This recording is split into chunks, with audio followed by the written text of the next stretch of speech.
Welcome to Distressed Situations, a Reed Smith podcast. On this podcast, we cover current issues in financial restructuring over a wide variety of industries. I'm Keith Arzeda, a partner in Reed Smith's Global Restructuring and Insolvency Group, and I'm one of the hosts of this podcast. Whether your company is a financial institution or in industry, we hope our commentary will be useful in managing the risks associated with distress. If you have any questions about our topics, feel free to contact our speakers. Hi, I'm Kathleen Garrett. I'm a partner in the restructuring and insolvency team in Reed Smith, London. We believe it's important that you know your options, and we're keen to share some of our thinking. Today, I'm going to consider restructuring trends and themes in the context of the aviation sector. By way of preliminary comment, I think it's worth noting that every crisis is different. The COVID-related one, which we've experienced since March 2020, is one characterised by governmental and central bank supports for business, restriction on use of certain of the typical restructuring techniques. Indeed, some of them have been amended to ease and lengthen them and adapt to some requirements for COVID, and some have not been capable of being used. New ones have been introduced in varying jurisdictions, including England. The reaction has also included obvious furlough for staff, and all of this has combined to result in lesser use of formal restructuring procedures. For the scale of the impact on business, the use of formal restructuring procedures is low. This is really a function of what was and is a global pandemic of indefinite duration. So we didn't know how long or how severe the impact was going to be, and consequently, it was difficult to define the type of restructure required to deal with a moving target that we didn't know when it was going to end. And the various governmental, central bank and other supports and protections available have delayed the requirement for this restructuring. However, I would say at the beginning of this year, we began to see the start of a greater requirement for advice as a prelude to a greater use of the procedures. And this obviously has been accelerated since the various sanctions which have been imposed as a result of the invasion of Ukraine. So I think the second preliminary point I want to make is just to reference the quote that someone somewhere said: there are decades where nothing happens, and then there are weeks where decades happen. And I think we probably will look back over the last 10 or 15 years and reflect that really an awful lot happened. Global financial crisis in 2009, COVID allied with the effectiveness of Brexit in 2020, and then 2022, war with sanctions. And that has created a very unusual backdrop, I would say, of opposites. We see high inflation, supply chain issues as a result of impact of COVID, furlough and various disruptions, high interest rates on the way, possibly, accelerated digitalization through COVID, protectionist policies at governmental levels, retrenchment from globalization, probably started pre-COVID. And at the same time, we see a wall of private money chasing opportunities to deploy. As I've said, governmental supports which had been in place since 2020 are now beginning to be removed, and the importance and rise of ESG and addressing global warming and sustainability in a real fashion, living with COVID and the impact of war on people and prices. So it is truly a time of opposites. Looking now to the topic at issue, which is aviation restructuring. So again, I think preliminary comment in this context is that while there have been lesser use of procedures, nonetheless, we have seen use of procedures. These include Chapter 11, US debtor in possession moratorium-based procedure, highly adaptable procedure in terms of outcome and in terms of duration. English scheme of arrangement, English restructuring plan. We've also seen in Asia, Malaysian scheme of arrangement. Indeed, other examples include Norwegian restructuring proceedings and Irish examinership and scheme of arrangement, as well as Australian administration. I think at a high level, we can say the dominance of Chapter 11 continues, especially for airlines, and also more recently for aviation leasing companies, where lessors are subject to the protection mechanism. I think it is also true to say that since 2018, in and around, we've begun to see a trend of use of local procedures, so more creative use of local procedures. And examples of this, I think we could cite Weatherford, where we had a Chapter 11, parallel Irish examinership, provisional liquidation in Bermuda, Petroceltic, where we saw Irish examinership and various techniques used across a global group. And I think that is also mirrored through what we have seen through COVID. We'll look at some of the cases in more detail shortly. So in terms of outcomes, the range of solutions being sought aren't particularly different in the COVID-related crisis to before. However, what we did see was some business models fundamentally challenged in terms of the switch off of cash flow, and some business models didn't accommodate sufficiently deep equity and capital bases to sustain some businesses through the length of the crisis, global pandemic of indefinite duration. At the early part of 2020, we saw some businesses needing the simple protection from creditors and a stay, usually a stay of a longer duration. So short duration procedures were less attractive, again, because they may not be the sufficient fix.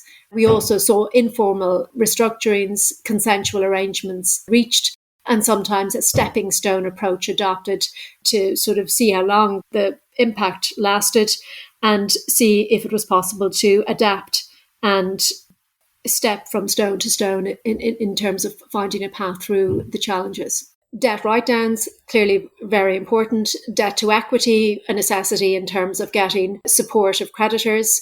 Requirement for new capital, an absolute, where business models fundamentally challenged. Reinstatement of debt, alteration of terms of debt, waivers, deferrals, certainly in the early part of the crisis, through to amendments and longer-term amendments and altered pricing. Cash was king, so cash pooling, cash sweeping, collateral over cash, all very important, as was contract repudiation, where there was a clear need for businesses not just to rebase their levels of debt, but also to refocus business, which of necessity would entail extraction from certain contracts. Obviously, investor and creditor return, high on the agenda of those investing or those agreeing to a debt to equity. And then in terms of aircraft particular assets, repossession of aircraft, an issue, performance on leases. Unusually in COVID, having a lessee that actually paid rent as opposed to having aircraft unused, albeit that the rentals weren't being paid in full, more attractive sometimes than repudiation. But nonetheless, repudiation was relatively high on the agenda in certain scenarios. Next topic that sort of came to the fore during COVID was pre- and post-Brexit jurisdiction and cross-border recognition. We had a fundamental shift in that exit arrangements resulted in the UK not having access to certain of the mutual recognition and coordination across Europe on insolvency procedures. In an aviation context, we also had the overlay of the Cape Town Convention, regulating aircraft assets, including aircraft and aircraft subject to leases and related security.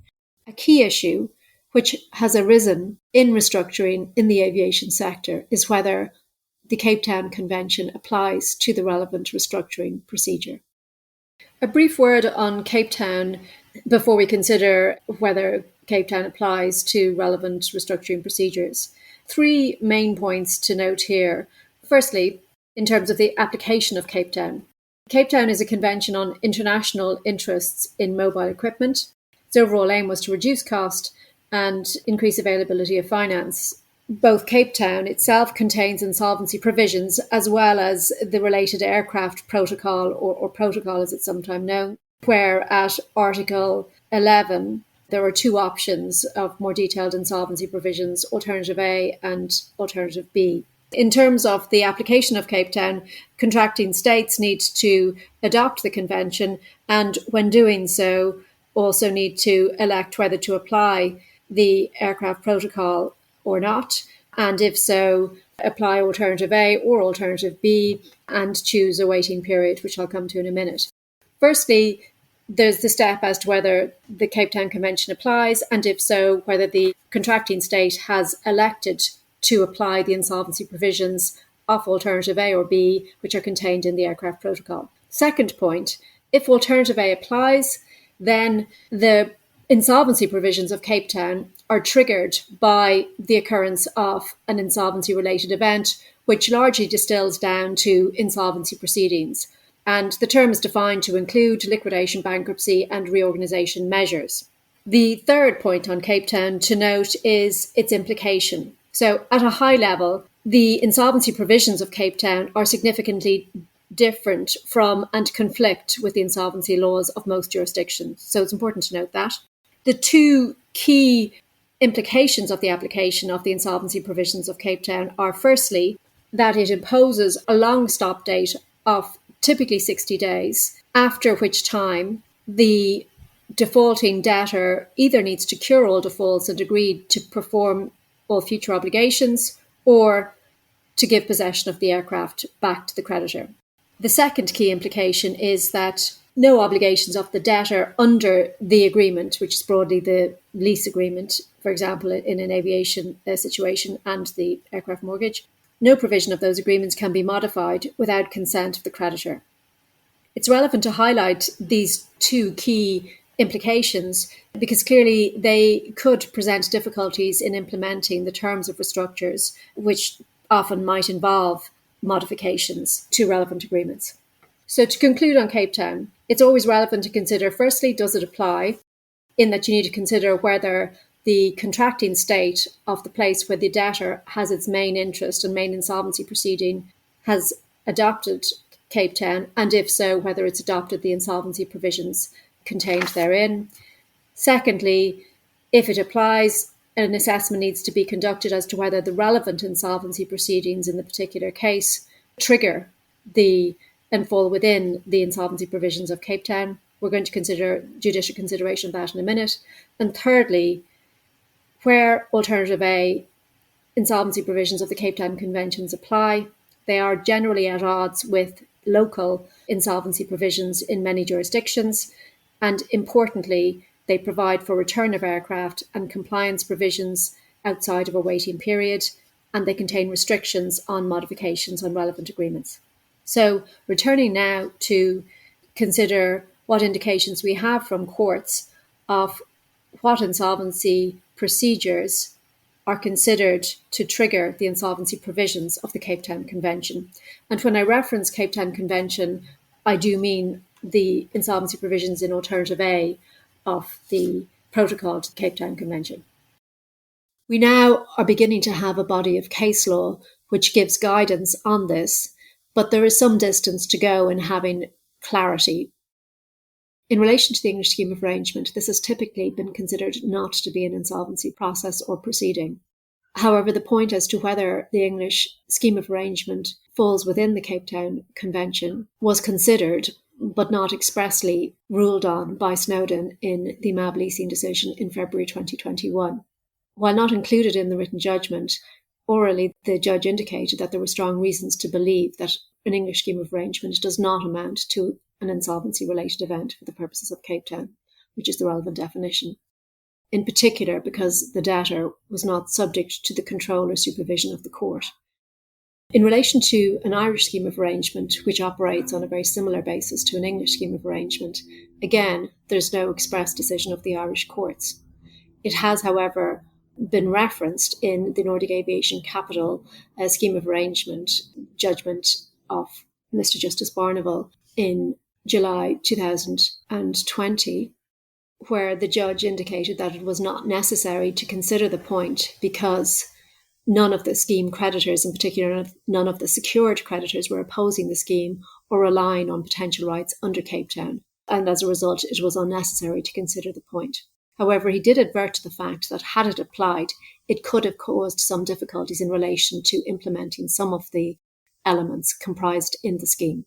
The judge noted that there were a small number of secured creditors in number and value that did not vote, but as they'd received comprehensive documents and had ample opportunities to participate in meetings and indeed attend and vote against at the sanction hearing, which they did not do, on that basis, he did not feel it was necessary to consider the point. So that's English and Irish schemes of arrangement, no decision, informal indication from the English courts that the English scheme does not constitute an insolvency-related event, referencing the requisite control or supervision of the court not being present.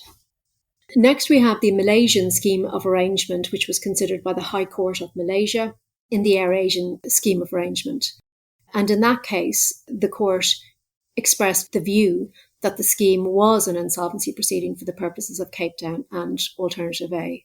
Reference was made to the previous two cases, the MAB leasing for the English scheme of arrangement, the Nordic Aviation Capital case for the Irish scheme of arrangement, and the Virgin Atlantic restructuring plan case, which I'll come to in a minute, noting the absence of a decision. Reference was made to the Cape Town academic project, and in particular the annotation 1 to it, and opinions obtained by the Aviation Working Group. These broadly support a scheme falling within the definition of an insolvency-related event and therefore being subject to the Cape Town Convention. And there was some disagreement expressed by the judge in relation to commentary on the fact that possibly there wasn't the necessary control or supervision of the court exercised by a scheme to meet the threshold for it to fall within an insolvency-related event for the purposes of Cape Town. I'll come to that in a minute. So far, we've got English and Irish scheme, no decision by the relevant courts, with a hint in favour of it, certainly an English scheme, not being an insolvency-related event and not being subject to Cape Town. With the Malaysian scheme of arrangement, a different direction of travel. And as the Malaysian scheme is quite similar to the English scheme, we have a certain indication of a fork in the road. Looking then at the UK restructuring plan, again, no decision. However, there is a possible signpost that this may be going in favour of a UK restructuring plan being considered to be an insolvency-related event in relation to a non-aviation case, the Gate Group.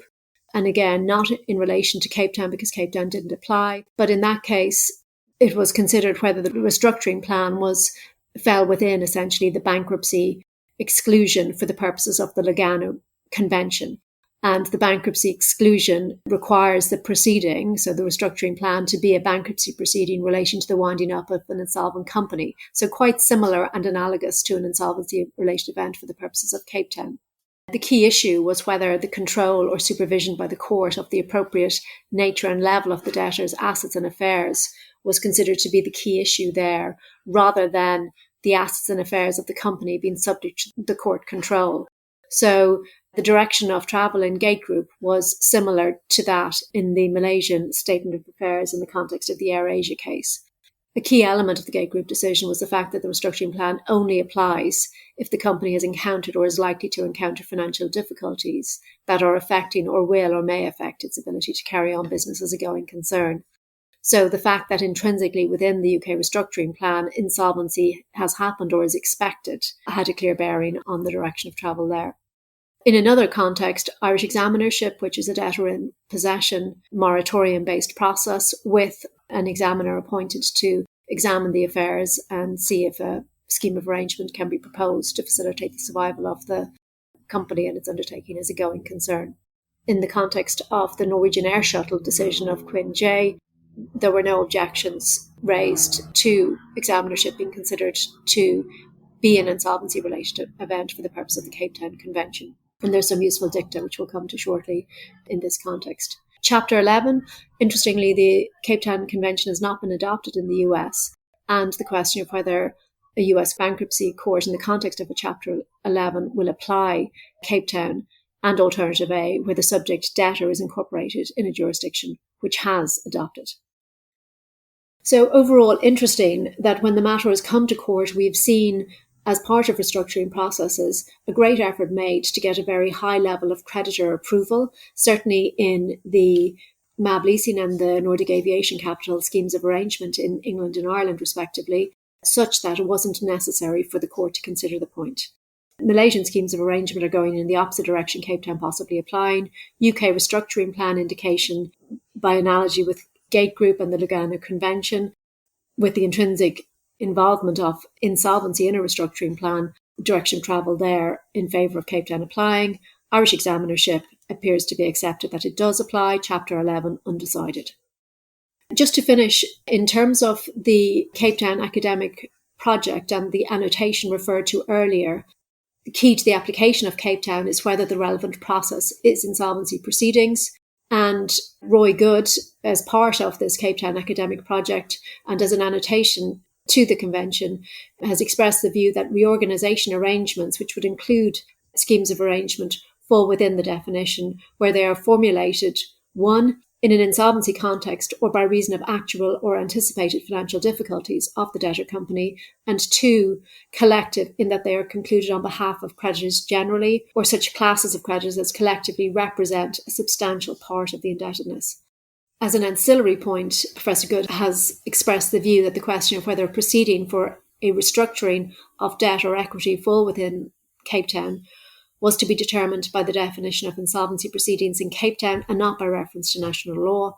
And such proceedings would fall within the definition if they fall within the aforementioned two-stage process involving an insolvency context, anticipating actual or real financial difficulties, and collective as described. An alternative view has been expressed by Professor Payne, and it echoes the indication that was already given in the MAB leasing case in relation to the issue that it does not deal with the requirement that the court has control or supervision of the company's assets or affairs, and the nature of the statement, the scheme of arrangement, that control or supervision isn't of a requisite standard. The second point, which Professor Payne has aired, is that the annotations and views of Professor Good, as outlined above, have no official standing and are not part of the Cape Town Convention. So it does leave it open for courts to go in varying directions in this respect, but helpful that we have a general sense of some of the directions of travel and some of the issues. So to conclude, with 10 key takeaway points from this podcast, grouped in threes, as follows. The first group of three broadly is the scorecard on court consideration of insolvency procedures that come within the insolvency provisions of Cape Town. So the first point is, if the insolvency provisions of Cape Town apply, this can make a restructuring quite difficult because a long stop date, typically 60 days, but ultimately it's one which is selected by the relevant country which exceeds to Cape Town, for the debtor either to cure and confirm compliance in future in relation to the relevant agreements, or to give possession of the aircraft, coupled with a restriction on making any modifications to the agreements. Secondly, there's clearly a trend in some restructurings to date during the COVID period of avoiding the need for the court in the relevant insolvency proceeding to consider the application of Cape Town and these provisions which could be problematic to the restructuring through getting a high level of creditor approval, in particular secured creditor approval. Finally, the scorecard on certain insolvency procedures is as follows. Scheme of arrangement, an English or an Irish one, no decision, however some indication that it's not an insolvency procedure through court decisions.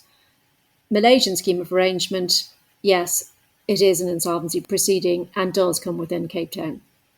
We also have two commentators on opposite sides of the fence, and a key issue appearing to be the requisite control and oversight of the court in relation to the process as being the determining factor. However, we can expect to hear more on this from the courts. Next, the English restructuring plan. There is no decision on this, but the indication are that it is likely to be an insolvency proceeding and subject to the insolvency provisions of Cape Town. Examinership, Irish courts have operated on the basis that it is within the Cape Town insolvency provisions. And equally in relation to an insolvent Australian administration, it also appears to be subject to the Cape Town insolvency provisions. The second grouping of points comes under the heading repudiation, which is obviously has been high on the agenda in certain restructurings. Firstly, no modification of agreements to which Alternative A of the Cape Town Convention applies can occur. However, termination under applicable laws can and has been sanctioned by varying courts, including with extraterritorial effect and including termination of contracts governed under laws other than the home. Modification of agreements subject to Alternative A of Cape Town is not permitted, however termination is, and courts have sanctioned this under applicable provisions with extraterritorial effect across a range of contracts governed by varying laws. Secondly, the restriction on modification applies to agreements, which in an aviation context particularly includes lease agreements and aircraft mortgages. It remains an open question as to whether it extends to the loan agreement or guarantee, which may be the obligation which is secured by the security created by the mortgage. Thirdly, on termination, the resulting damages which may be awarded can be written down as part of the relevant restructuring process. And we have seen this power used in relation to leases, ground handling agreements, and purchase contracts. The third group of takeaways relate to possession and getting possession of aircraft under Alternative A. Firstly, the debtor or insolvency administrator must preserve the aircraft until possession is returned to the creditor. Secondly, there's nothing in Cape Town Convention which precludes the lessor or the holder of security from exercising self-help remedies or taking possession of the aircraft. Thirdly, in returning possession of the aircraft, the rules which apply are not the provisions of the contract which apply on the return of the aircraft on termination of the lease. And in particular, any rules or implied terms around commercial reasonableness do not apply where the termination provisions are used on insolvency to terminate the relevant agreements. It's important to note that liens are not required to be discharged by the insolvency administrator as part of a termination, which can obviously enhance the cost and minimise the return to the creditor taking back possession of the aircraft. Final point on possession is that it remains to be seen if distinctions are drawn between on and off lease aircraft and performing and non-performing leased aircraft. And I think this is a point to be watched. Last takeaway is the importance of knowing the options. And we here at Reed Smith will be delighted to assist in developing these. Thank you. Distressed Situations is a Reed Smith production. Our producer is Ali McCardle. For more information about Reed Smith's restructuring and insolvency practice, please email distressedsituations@reedsmith.com. You can find our podcast on Spotify, Apple, Google, Stitcher, reedsmith.com, and on our social media accounts at Reed Smith LLP on LinkedIn, Facebook, and Twitter. This podcast is provided for educational purposes. It does not constitute legal advice and is not intended to establish an attorney-client relationship, nor is it intended to suggest or establish standards of care applicable to particular lawyers in any given situation. Prior results do not guarantee a similar outcome. Any views, opinions, or comments made by any external guest speaker are not to be attributed to Reed Smith LLP or its individual lawyers. All rights reserved.